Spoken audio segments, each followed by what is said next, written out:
Thank you, Jerry. And once again, I'd like to thank NewEra Software for sponsoring the zExchange and these crypto sessions that we've been doing this year. As you're probably aware, we've spent the first 6 months of the year looking at the crypto infrastructure. We started out with an intro, and then we spent a couple months on the hardware that's available on System Z. And then we spent 3 months talking about ICSF and how it supports the crypto hardware and is part of the crypto infrastructure. So now in July, we're going to shift gears a little bit and focus in on one of the consumers of the crypto technology, and that would be System SSL. Probably most shops are, whether they realize it or not, if they have the crypto hardware and if they have ICSF up and running, they are probably leveraging the hardware for System SSL, and it's providing some performance benefits. So we're going to talk today about System SSL and how it uses it. A little bit of housekeeping on, as you may be aware, I left IBM in April of this year, and I've set up my own company called Mainframe Crypto, hoping to do some consulting on the crypto technology on System Z. So these presentations are based off of the work that I've been doing or had been doing for the past 10 years for IBM. And I still haven't completed the lobotomy yet, and you still may hear me say we or refer to IBM as if I was still there, but I am in fact out on my own now. The presentation is the trademark page. We'll go on to the agenda. That's on slide 4, if you're following along externally. So what we're going to cover today is we're going to start off by talking about System SSL in general, just some of the basics and what is it and how it works. Then we're going to relate that back to the crypto hardware that we talked about in February and March, the CPAC-F hardware and the Crypto Express cards, and how and when System SSL leverages that hardware technology. After that, we're going to look at a couple of the diagnostics that you can look at. A common question we get is, how do I know that I'm using the infrastructure? How do I know that I'm taking advantage of the technology that I have? Unfortunately, you have to do a little bit of digging, and there's a couple different places that will look, and diagnostics and screens that you can look at to see if things are properly configured and if in fact you're using the technology. Then we'll talk about some of the performance. We'll look at some of the reports that are available, some of the limitations on those reports, and then we'll look at what your performance expectations should be, at least for the System SSL handshake phase, and more about that in a minute. And then finally, I've got 2 slides on the Heartbleed vulnerability that came out earlier this year. We'll talk about a little bit about how that is impacted or impacts ZOS, which it really doesn't. So with that, let's move on to slide 5. SSL, Secure Sockets Layer, was originally developed by Netscape way back in the beginning of the internet. Netscape realized that for the internet to be successful, there had to be some security around the session. There had to be a way to protect the data that was going back and forth across the network. So they came up with this protocol called SSL. Now, that's what it was originally called. The formal architecture, or the formal protocol, is now called Transport Layer Security. That's actually what has been approved as a protocol, although I'm going to continue to refer to it as SSL. In reality, the name now is TLS, or Transport Layer Security. And again, what System SSL, or what SSL gives you, is the ability to authenticate, provide some security around the electronic communications between a client and a server. The data that's actually handed back and forth as part of the transaction may or may not be encrypted. That's up to you. And if it's data that's important, credit card information, PII data, then you probably want to encrypt it as it goes across that open network. But that's not required. The SSL and the TLS protocol do allow for data to pass in the clear.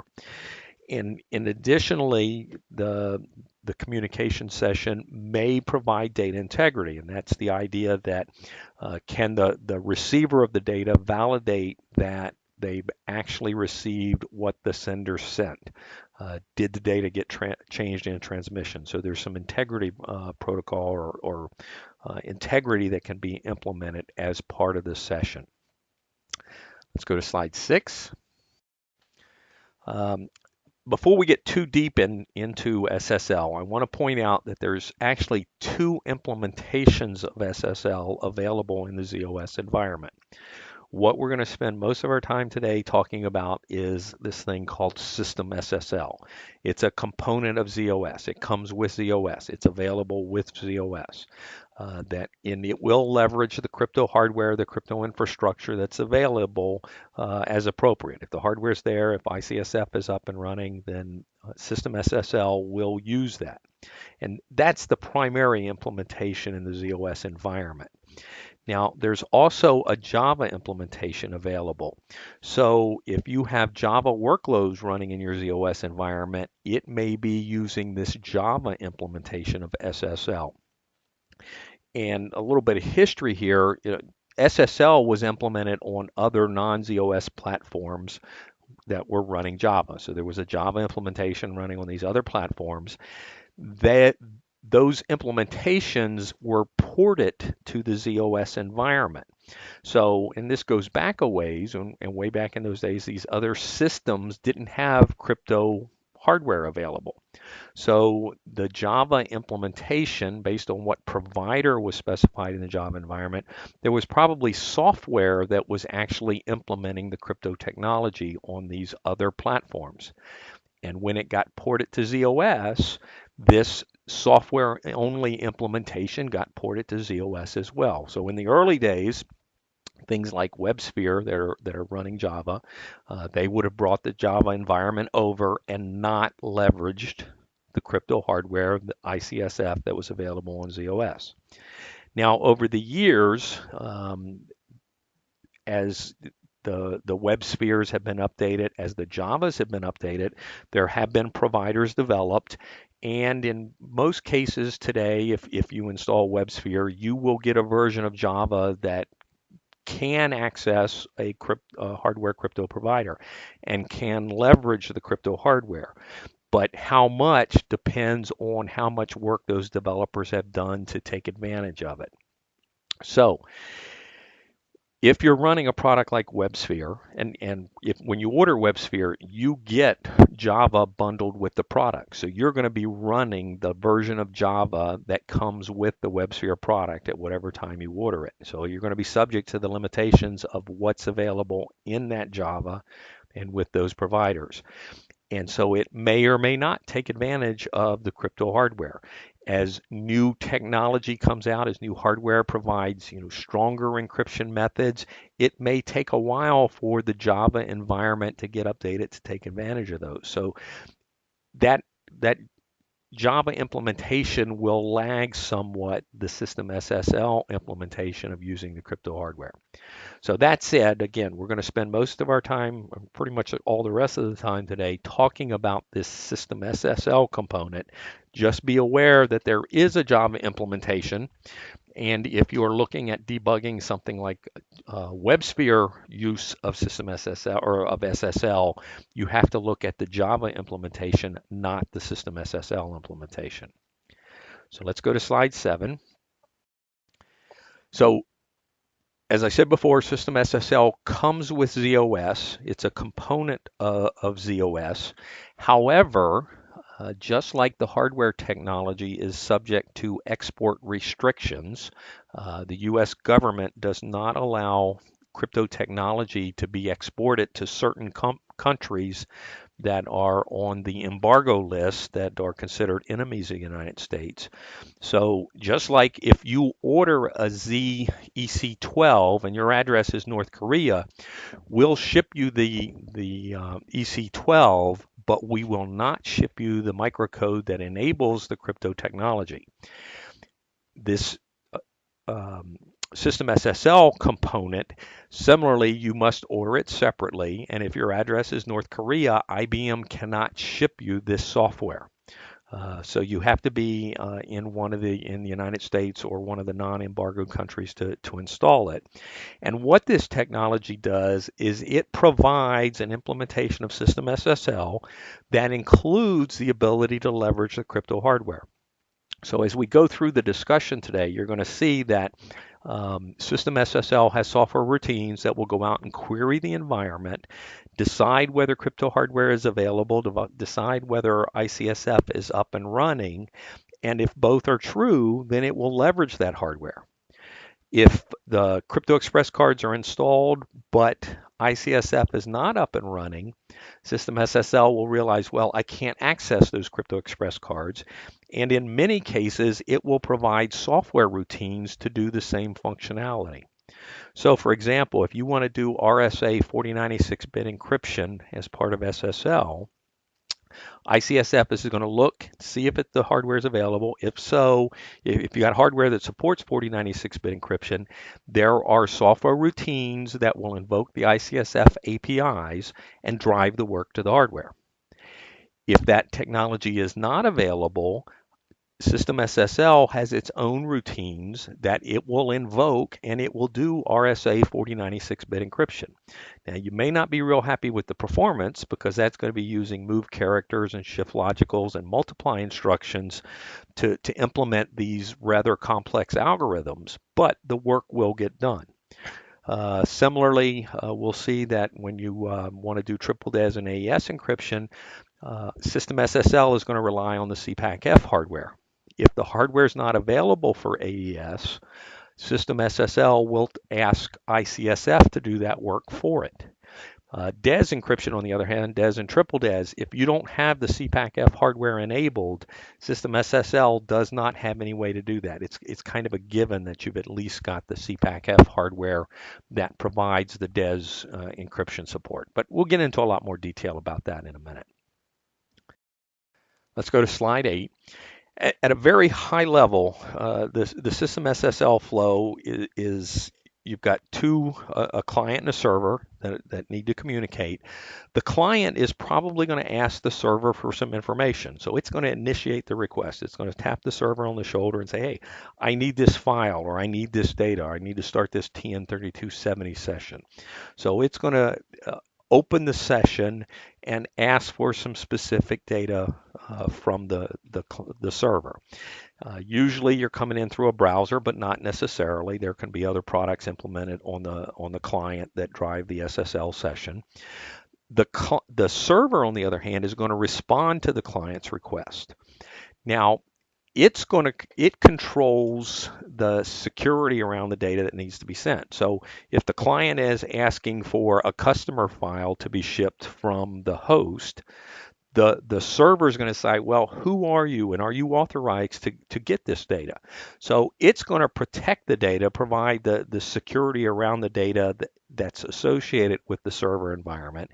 And then if the client is authorized, if they do come in with legitimate credentials, it's going to actually provide the data back to the client based on a negotiated agreement of how to protect that data. So, if you've got a customer file, you probably don't want that to go across the network in the clear. The two parties are going to negotiate and decide, okay, we're going to use AES encryption, or we're going to use triple DES encryption, or maybe we're going to use one of the other algorithms, maybe Blowfish, to protect the data as it goes across the network. So the server is actually responsible for the security of the data, making sure it only gets to legitimate parties, making sure that it gets protected as it's sent across. The server will provide a certificate to authenticate itself, so the client can be sure that it's talking to the server that it really wants to be talking to. In addition, the server may say, I'm not going to send you this data unless you can validate who you are and provide a certificate as well. So the client may have to provide a certificate to the server to authenticate itself as well. 9, the SSL protocol really is broken into two steps or two phases. There's a handshake phase and a record phase. The handshake phase is where the parties authenticate themselves, make sure they know who is making the request, making sure that it's got the valid credentials and all. That phase is going to rely on public-private key algorithms. Okay, we talked about those way back when we talked about the intro to crypto. It might be using RSA, it might be using ECC, but it's going to use that more complicated, that more complex public-private key encryption that is much more expensive. In addition, once the parties are authenticated in the handshake phase, the two parties are going to, as I said before, negotiate the security that's going to go actually protect the data as it goes across and is exchanged in the second phase, the record phase. So in the record phase, we might be using AES encryption, we might be using triple DES or Blowfish or RC4. That's actually a symmetric algorithm is going to protect the data. The client's going to encrypt it using that technique, send the data to the server is going to encrypt the data, send that data to the client. The client then is going to need to decrypt it. In addition, we can do data integrity as part of the handshake. So when the server is sending the data across, it'll generate a hash that represents the data, send it along with the data. The client is going to receive the data, run it through the same hash algorithm, and compare it to the modification detection code that the server sent to it. If those two match, then the client knows that the data was not changed in transmission. Again, you don't have to do encryption as part of the record phase, that you can send data in the clear, and you don't have to do data integrity. You don't have to create a modification detection code. However, so the protocol supports either with the various encryption algorithms or with these various hash algorithms, but they are not absolutely required. Let's go to slide 10. You've seen this slide before, way back. We talked about digital certificates. This is kind of important in understanding how things work, so I want to go through it again. The idea of a digital certificate, that is the method that we use to share a public key. That's how I get my public key to you in a way that you know that it is my public key and not somebody that's pretending to be me. So the way the process works is I will create a public-private key pair, and I will store them away in my environment. Both the public and the private key will be in my key store somewhere. The private key, I am the only person that will ever see and use that private key. That private key does not ever leave my control, does not ever leave my secure environment. The public key, on the other hand, I want to get it to everybody on this call so that I can get data from them. So I'm going to take that public key and package it in something called a certificate request, which I'm going to send to my certificate authority to generate a certificate for me. Now, the certificate request contains things like my unique name, and it uniquely identifies me. So it has things like a common name, and maybe mine is Greg Boyd, and it associates me with an organization and a country and possibly a company. It has some dates in it, some start and stop dates of when the certificate is valid, as well as the dates when the certificate's created. There's some versioning information. So there's some control information that says this certificate was created using version whatever of whatever protocols. There's also algorithm information. Which algorithms is this certificate relying on? And we'll see why that's important in a minute. And then finally, it contains my public key. All of this is in the clear. All of this is public information. There's nothing secret at this point in the certificate request. The certificate authority is going to take my certificate request, and they're going to run it through a hash algorithm and generate a modification detection code that represents the certificate request. So it's going to be a hash of all of that data that's in the certificate request. The certificate authority is also going to hopefully do some due diligence and validate that it really is Greg Boyd and it really is Greg Boyd's public key that's being packaged here. So when the recipient gets it, they'll have some confidence that it really is Greg Boyd's data, not somebody pretending to be Greg Boyd. The certificate authority is going to take that modification detection code and they're going to encrypt it using the certificate authority's private key. Just like my private key, the CA's private key is going to be locked away in their environment. They're the only ones that are ever going to see, ever going to use that private key. But they're going to use it in this case to encrypt the modification detection code to generate something called the digital signature. That digital signature is going to get appended to the certificate request, and that new package is my certificate, which they're going to send back to me. And then I'm going to take that certificate and send it to everyone on this call.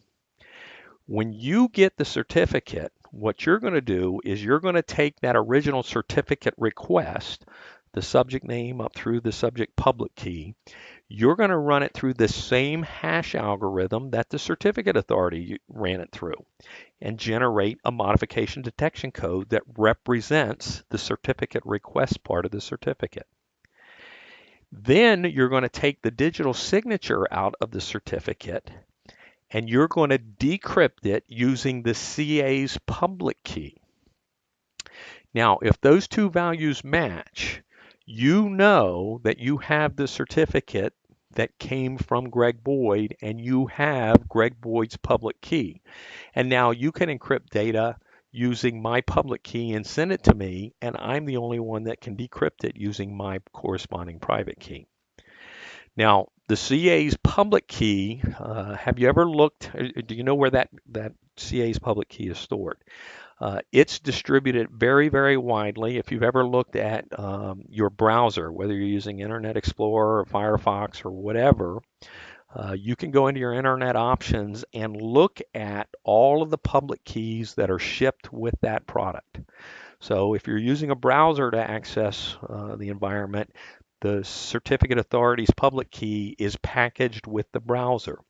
Similarly, if you're running RACF, IBM ships many, many public keys, many certificate authorities, root certificates in the RACF database. Now, in the RACF world, those root certificates are marked as non-trusted. That is, you have to go into your RACF database and manually flag which ones you want to trust, which ones you want to use. So you have some control over which certificates are available in your environment. But once you do that, whether in RACF or whether in Internet Explorer or Firefox, those CA's public keys are available via the root certificate. My understanding is that the CA products, ACF2 and Top Secret, do something similar. They also provide a number of certificates that are packaged with the product. So when you install the product, you have those certificates available to you. So that's how we get the public keys distributed. That's how we get them sent out. Let's go to slide 11. So we've talked about the handshake phase where we rely on public-private key encryption and the record phase where we use symmetric key.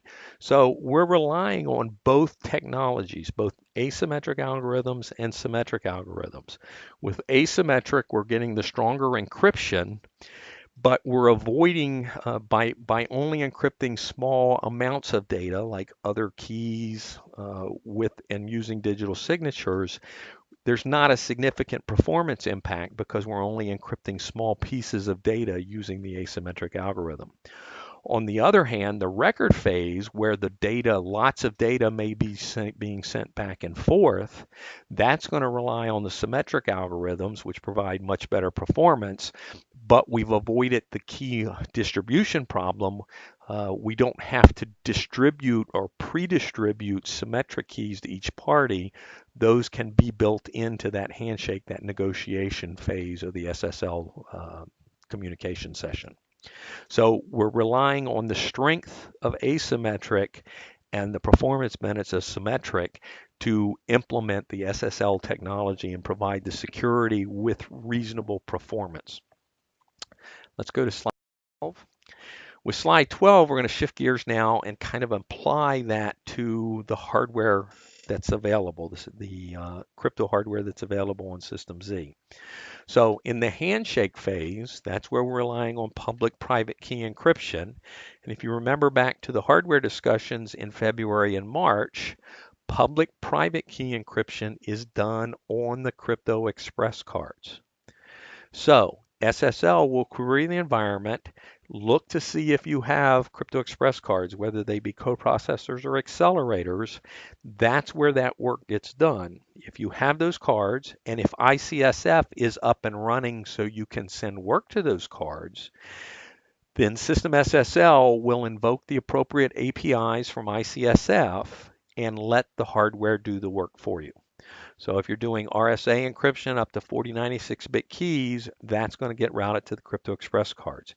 If you're doing elliptic curve encryption, that's going to get routed to the Crypto Express 4S, the Crypto Express 3, which supports ECC in the hardware.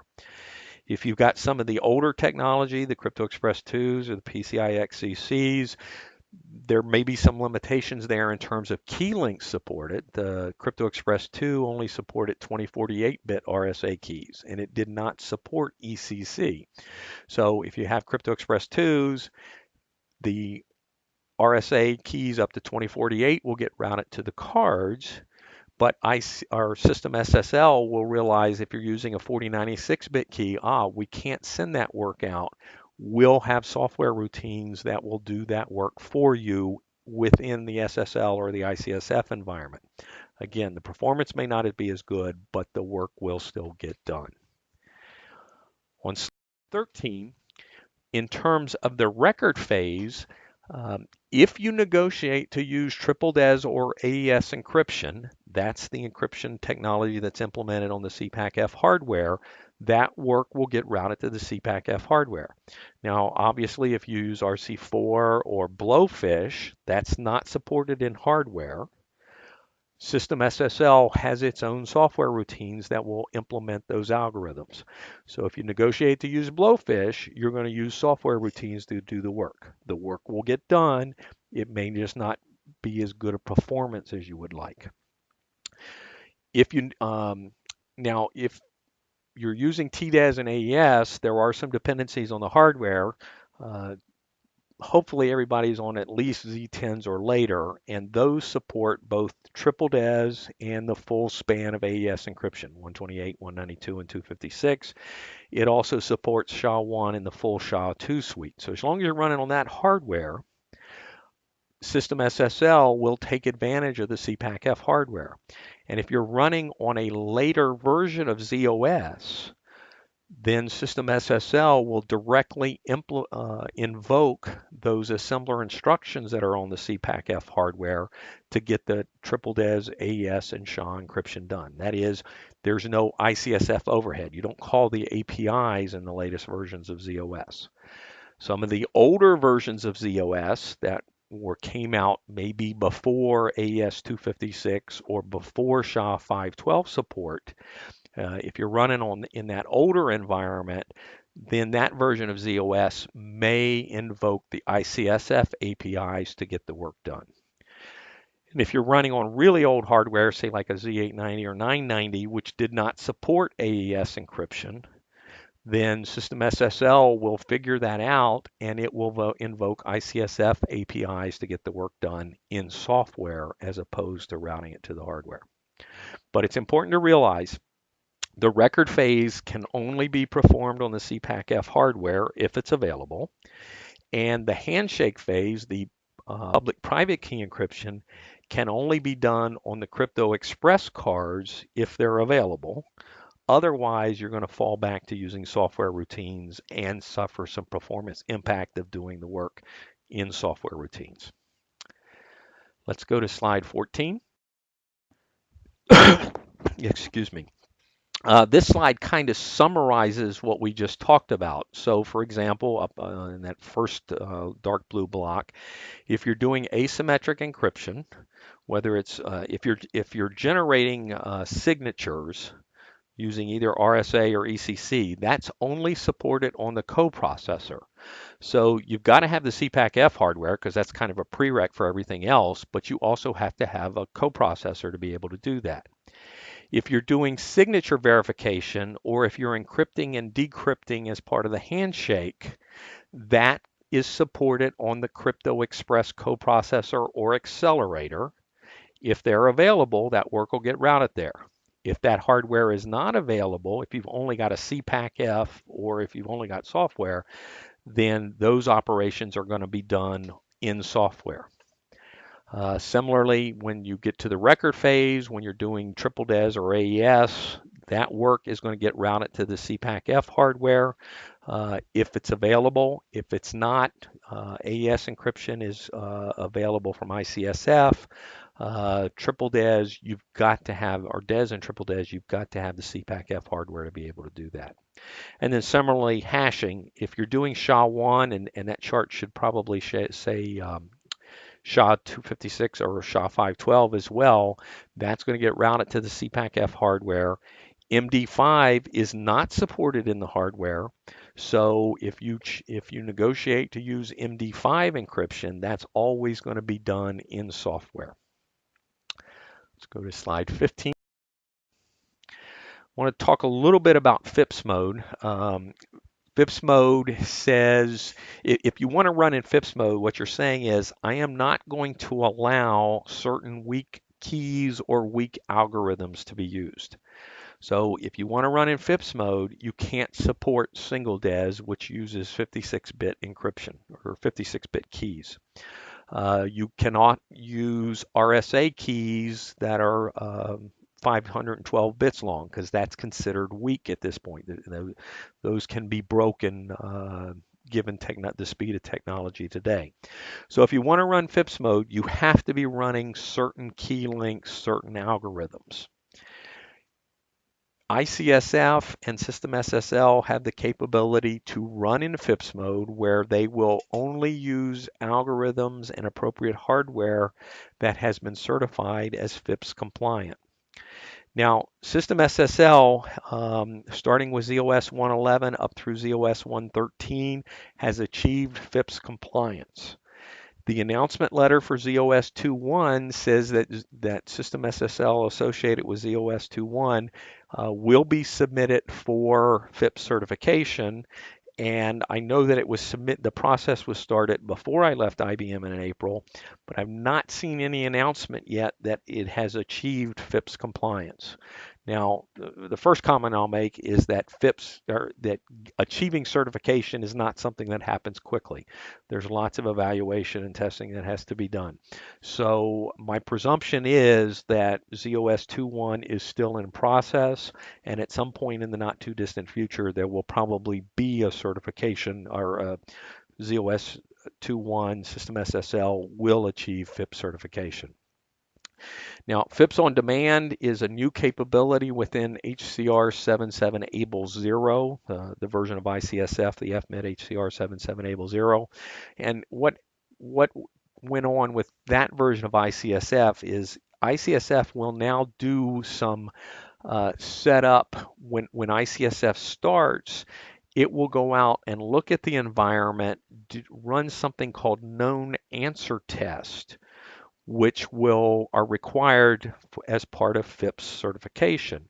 And basically what this known answer test does is it'll take some data, encrypt it with a certain key, and expect to get certain ciphertext. So ICSF will perform some of those tests and make sure that the appropriate ciphertext is generated, which then ICSF will set a flag that says, hey, the hardware has been checked today. It has been validated that it can run and can achieve the correct results. And it will set this FIPS on demand flag so that things like System SSL can now use ICSF APIs in a FIPS compliant mode so that your System SSL session will be running in a FIPS compliant environment. Let's go to slide 16. System SSL is part of the operating system, and then there are many other things, what I call crypto consumers, that can exploit or take advantage of system SSL. So things like CICS and LDAP and WebSphere, which takes advantage of the Java SSL. These are all products that leverage the crypto infrastructure, leverage system SSL to get to the crypto infrastructure. So there's many that are out there. Some of these, like Secure TN3270, Secure FTP, those are directly using the system SSL APIs to provide the security, the environment that you need to provide secure communications. Let's go to 17. So that's system SSL. The overview, that's the hardware that's leveraging how system SSL leverages the hardware, takes advantage of the hardware. We're going to shift gears now a little bit and talk about some of the diagnostics. A common question we get is, how do I know I'm using the crypto technology? How can I validate? Unfortunately, ZOS doesn't make it real easy. System SSL is just kind of there. It finds a way to get the work done. If the hardware's not there, in most cases, System SSL has software routines that will do the work for you. So the communication session is going to work, but you may not be getting the performance you get or performance you want. You may be, am I really taking advantage of the hardware? And it's not easy to tell. So these next couple slides, we're going to focus on a number of things that you can check, a number of things that you can look at to maybe glean and make sure that the environment is set up like you think it is, and make sure the hardware is available. So on slide 17, we've got an example of the display crypto command where you can query system SSL and ask it, what resources do you have available? So it relies on the system SSL started task, which you may or may not have up and running in your environment. This is a separate started task that will do things like display some information. It can also be used if you need to trace an SSL transaction. The tracing is done by this separate started task. Not all shops bring the started task up routinely. If you want to issue this command, that started task has to be up and running, and it's documented in the System SSL Programmer's Guide. And there's a reference at the end of the session to which manual you need. But if you issue this display crypto command, in this case, this was issued on a Z196 running ZOS 113, but ICSF was not active. So System SSL knew, well, I have access to the CPACF hardware, so I can do DES and triple DES and AES encryption in hardware. And I can do hashing using either the SHA-1 or the SHA-2 suite, and I can route that work to the CPACF hardware. RC2 and RC4 are not supported in hardware, so they don't show up there. Since ICSF is not up and running, there's no access to the Crypto Express cards, so System SSL cannot route RSA encryption or the digital signature standard or elliptic curve to hardware because ICSF isn't there to get the work to the hardware. So in that case, that work, if you try and do RSA encryption, it's going to be done in software. Elliptic curve, System SSL does not provide any software routines to do encryption in software. So in this environment, it could not do elliptic curve. On slide 18, same environment, but now we've got ICSF up and running. So we're still going to route the CPACF work or the DES, AES, and the SHA encryption or SHA hashing to the CPACF hardware. But in addition, now we can route RSA work to the Crypto Express cards that are available. So in this environment, we can support up to 4096-bit keys. Similarly, elliptic curve encryption can be done on the Crypto Express card, so we can support up to 521-bit keys in the elliptic curve environment. Again, RC2 and RC4 are not supported in hardware either on the CPACF or the Crypto Express cards, so that work is still going to be done in software. So those commands you can ask System SSL, what do you know about? What do you think you have access to? Um, so that might give you a clue as to if you see the results on slide 17 and you've got Crypto Express cards available, then yeah, there's some research you need to do. Is ICSF up and running? Why why isn't System SSL seeing that it can route work to the Crypto Express cards? Slide 19, going back even a little bit more basic, this is a display from the HMC, from the Hardware Management Console, to look at the system details. If you remember way back in February when we talked about the CPAC-F hardware, we talked about the fact that you had to have microcode installed to enable the CPAC-F hardware and all of the crypto infrastructure. Down there in the bottom right corner, if CP Assist for Crypto Functions installed means that the microcode is installed. If that says not installed, then you have no hardware support, and chances are you're not going to have a lot of system software support either. System SSL isn't going to be able to run in that environment either because you're not licensed. You don't have the technology enabled because you may or may not be in one of the embargoed countries. So this is one screen worth checking, just very basic. Make sure the microcode is installed, is available, and is installed. On slide 20, assuming the CPAC-F hardware is enabled, you've got the enabling microcode installed. The next thing to check is do I have Crypto Express cards available on the machine? Just, are they installed? So this is, again, from the HMC. You can look at the crypto configuration.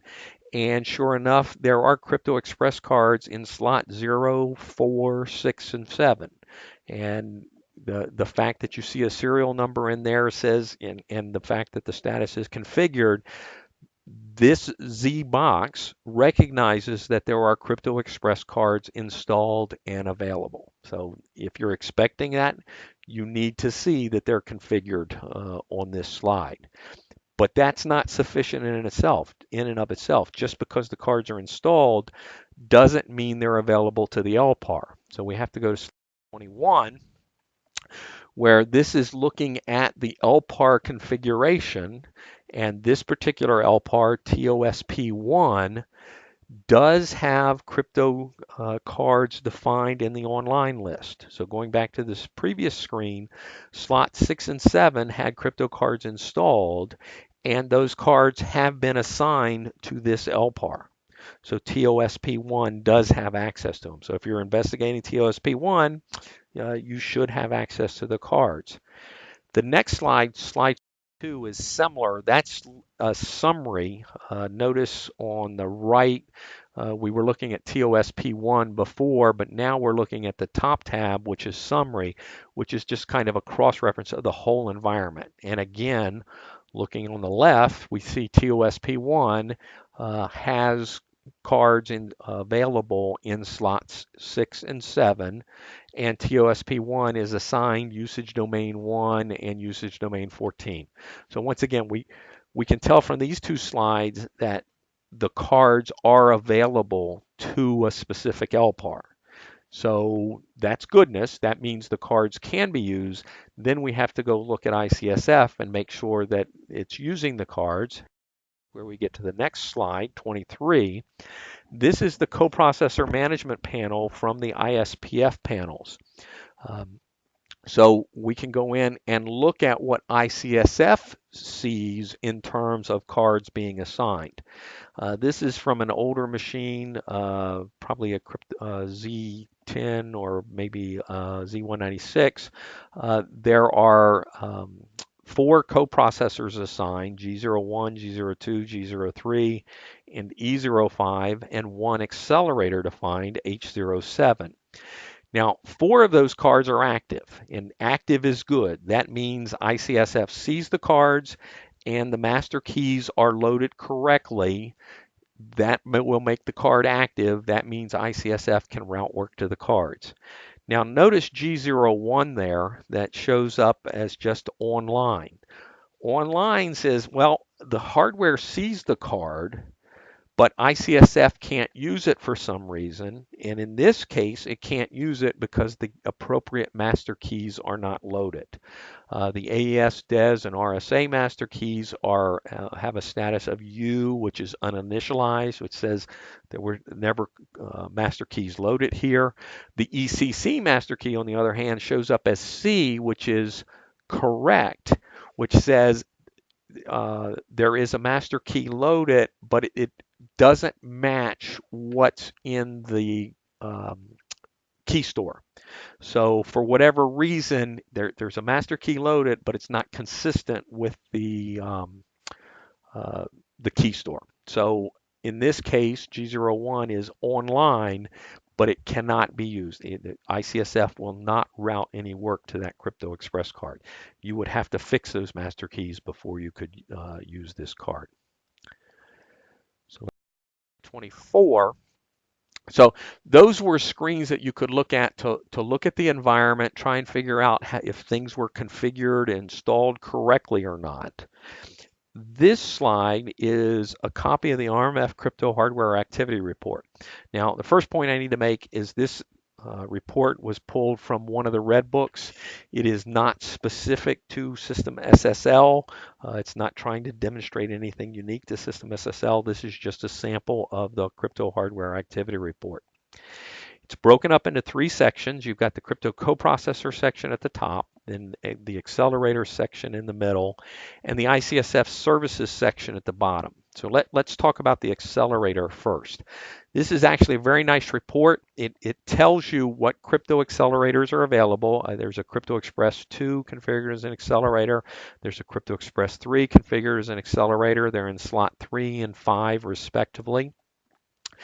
And then a little bit, 3 columns over, there's a utilization percentage. And that's telling you that that Crypto Express 2 card is running at about 33%. And the Crypto Express 3 is running at about 36% utilization. Now, you don't know what's driving work to those cards. You don't know whether it's System SSL workload associated with TN3270 or FTPs.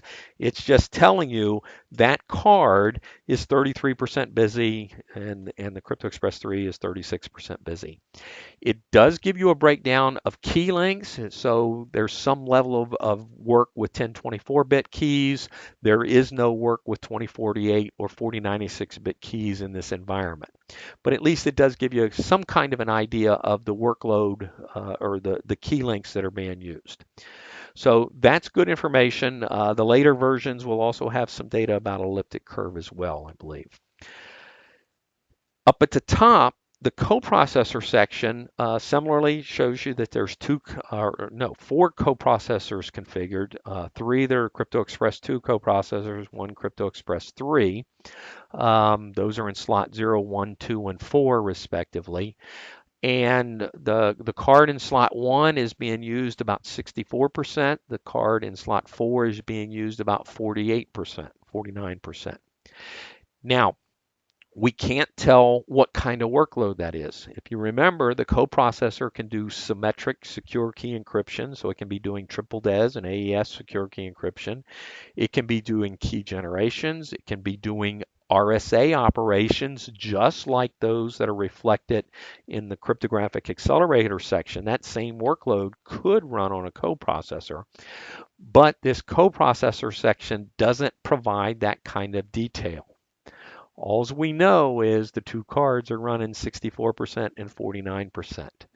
So if you don't have accelerators defined, if there are no accelerators available, all that work would get routed to the coprocessor, but you can't tell how much of the coprocessor workload is RSA operations versus those other capabilities, the secure key encryption or the key generation or other operations that are supported on the coprocessor. And then finally, down at the bottom, the ICSF services section, those first 2 sets of columns for encryption and decryption, those are specifically secure key symmetric encryption, which if you remember, we don't do secure key encryption with System SSL. System SSL only uses the CPAC-F hardware. It's only using ClearKey. So this is workload that's separate and totally outside of the System SSL scope. Moving over a little bit, that hash column talks about SHA-1, SHA-256, and SHA-512.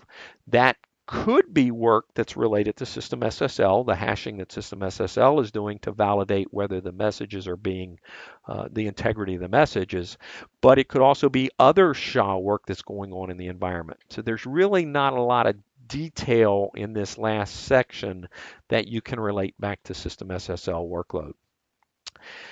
Finally, to wrap up the crypto hardware activity report, the other key point you need to remember is when you run this report, it reflects the utilization on the Crypto Express cards, the total workload. So if you remember, the Crypto Express cards can be shared by up to 16 different LPARs. So those utilization numbers, the 64% for the Crypto Express 2 coprocessor, the 33.3 for the Crypto Express 2 accelerator, that could be work coming from 16 different LPARs if you have 16 LPARs that are assigned those coprocessors or those Crypto Express cards. Maybe you've only got 4 LPARs assigned or 4 LPARs that are sharing the Crypto Express 2 coprocessors. You can't tell X% came from LPAR 1, X% came from LPAR 3, Y% came from LPAR 2. You can't tell that from this report. So you got to be very careful when interpreting the report.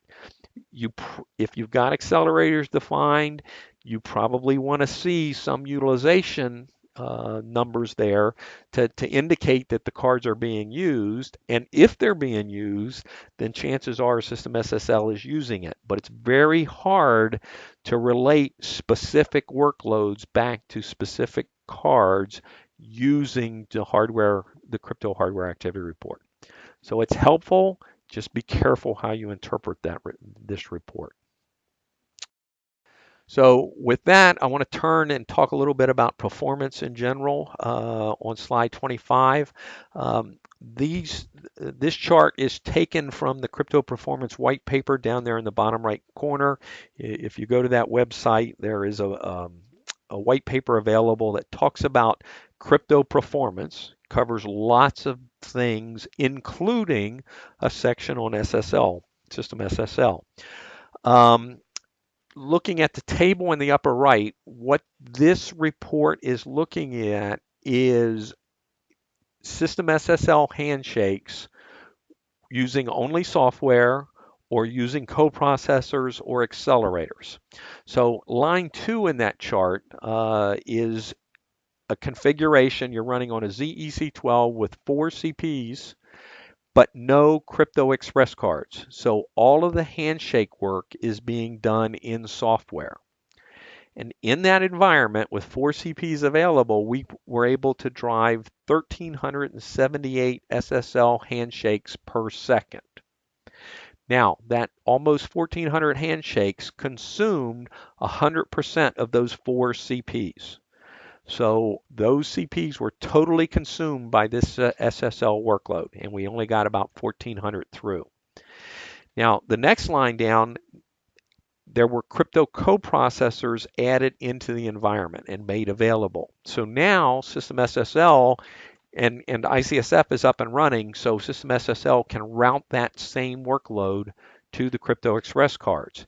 And we had 4 Crypto Express coprocessors configured. In that environment, we're able to drive over 9,000 transactions to the Crypto Express cards.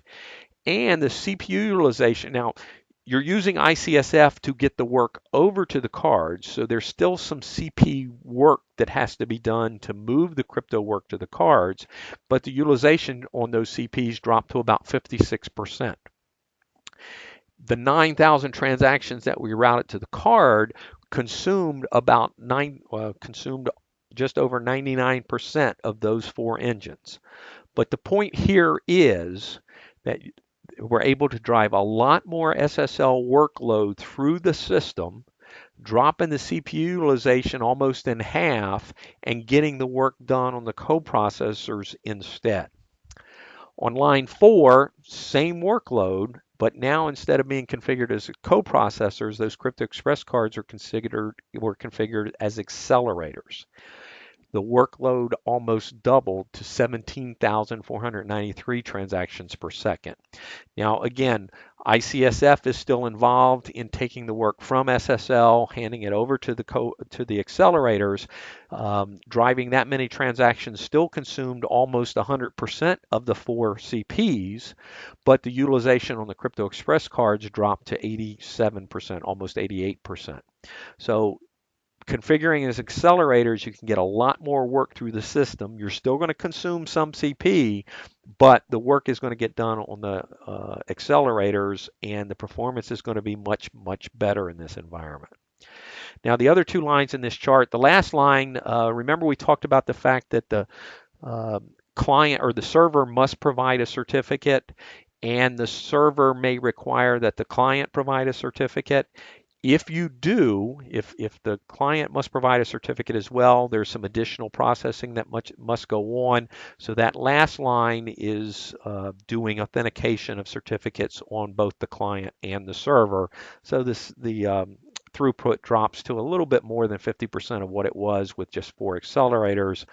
You're still consuming almost 100% of the CPs, but you're only consuming about 80% of the accelerators. The top line is if you avoid the handshake. Haven't mentioned it before, but System SSL has the capability of caching information about a handshake. So the first time you initiate an SSL session, you must go get the work done either in software or on the hardware. But once you do, System SSL will cache information about that transaction, and if you need to re-authenticate later on, maybe because of a timer pop that says, we've been running a while, let's check the authentication again, it can go use that caching information to validate as opposed to sending the work back out to the card again. Obviously, if you can avoid those handshakes and just use the caching information, performance is still going to be that much better, and you could drive almost 25,000 handshakes per second in that environment. So again, this report is looking strictly at the handshake operation, the record phase. That's going to use the CPAC-F hardware if you're using AES and triple DES encryption. You can look at that same performance white paper to see what throughput would be for encryption, but it's really going to be highly dependent on the amount of data that you're encrypting. And again, you can look at that report to relate some of that information. So with that, turn to quick summary. SSL is combining the strengths of symmetric and asymmetric encryption to give you the secure communications that you need. It's up to the product to invoke the SSL APIs.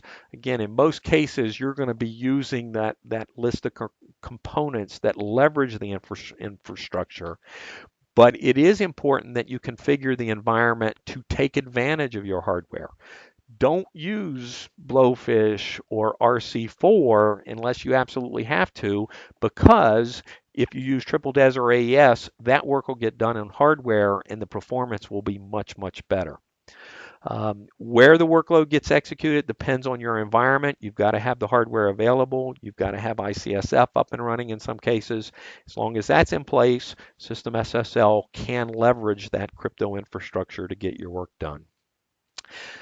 SSL and ICSF will work very, very hard to get your work done.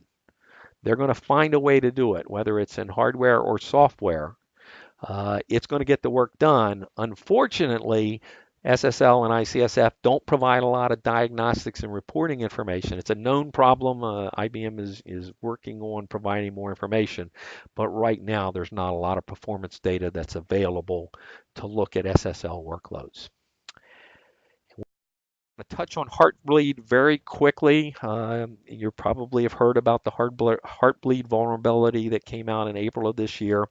The best explanation of Heartbleed that I've seen is in the XKCD comic, and you can go to that website or just Google Heartbleed XKCD, and there's a cartoon that describes what the issue is with Heartbleed. Very simply, Heartbleed was an implementation of SSL, or there was an implementation of SSL called OpenSSL that there were some problems in the early implementations in that communications would sometimes time out. The client would decide, I haven't heard from that server in a long time. I wonder what's going on. So they implemented something called a heartbeat, where the client, if he got tired of waiting, he'd send a message over and say, hey, are you still alive? Are you still there? And if you are, here's a three-letter word, cat. Send it back to me. And maybe the next time the client got tired of waiting, it would send another message across and say, hey, are you still there? If so, here's a five-letter word, rodeo. Send it back to me. So there was this heartbeat so that it could make sure that the other guy was still there, and it would continue waiting for a response. Well, it turns out that the OpenSSL 1.0.1 through 1.0.1f, the way they implemented that heartbeat introduced a vulnerability. And what could happen was that client could say, hey, are you still there? If so, send me the word flower back. And by the way, flower is 10,000 bytes long. And the server would dutifully respond and send flower plus the next 9,994 bytes behind it, which might contain data that you didn't want to go across the connection. So that data, that 9,994 bytes might contain passwords, or in some cases, maybe even private keys that suddenly were now going across the network, going back to the client. The client now has those very the private keys that are only supposed to be used internally, never used outside. So it was an implementation of this heartbeat that caused the problem. It was identified in April. It was fixed in later versions of OpenSSL. But to really implement the fix, there's multiple steps that have to go on. So any product that was using these OpenSSL libraries, those products had to be recompiled using the corrected libraries.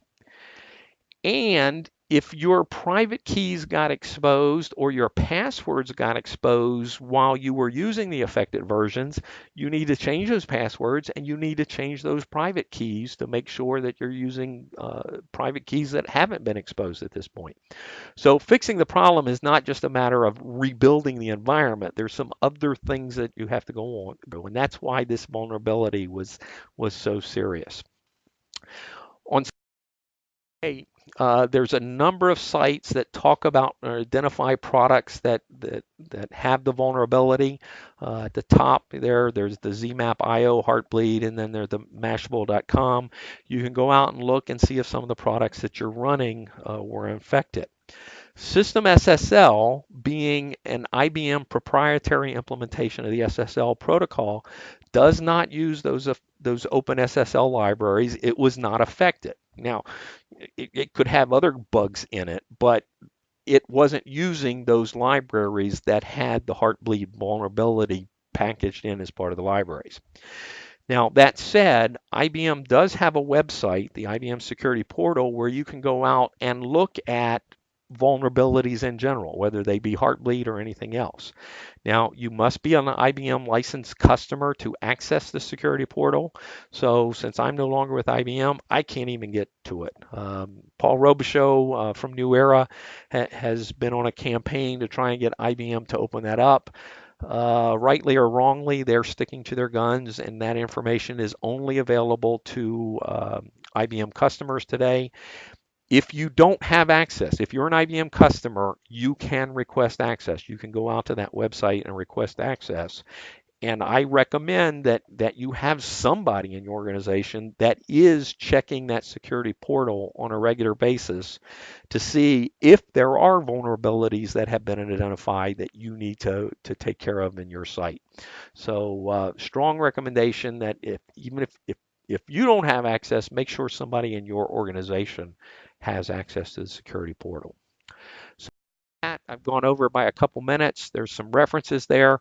The IBM manual section, I'll point out that with ZOS 2.1, IBM has renumbered the manuals. So the 2.1 manual does not use the same it's SC 147495 as opposed to the SC 245901 that was used for ZOS 11 through 113. The performance documents down there at the bottom, the ZEC12 already pointed, we've already looked at that report a little bit. There's a similar report for the Z196 and the Z10. And then in addition, that ComServer performance index down there.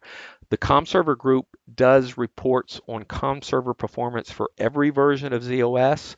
Some of those even go in and focus on system SSL performance. So you got not, they don't do it with every version of ZOS, but with some of them they do. So you have to look around to see if you can find the performance information specific to system SSL. And couple tech docs that I've written. Went out and looked at these last week. Since I've left IBM, they've been taken over by Kathy Fadden, who's in the ICSF development organization.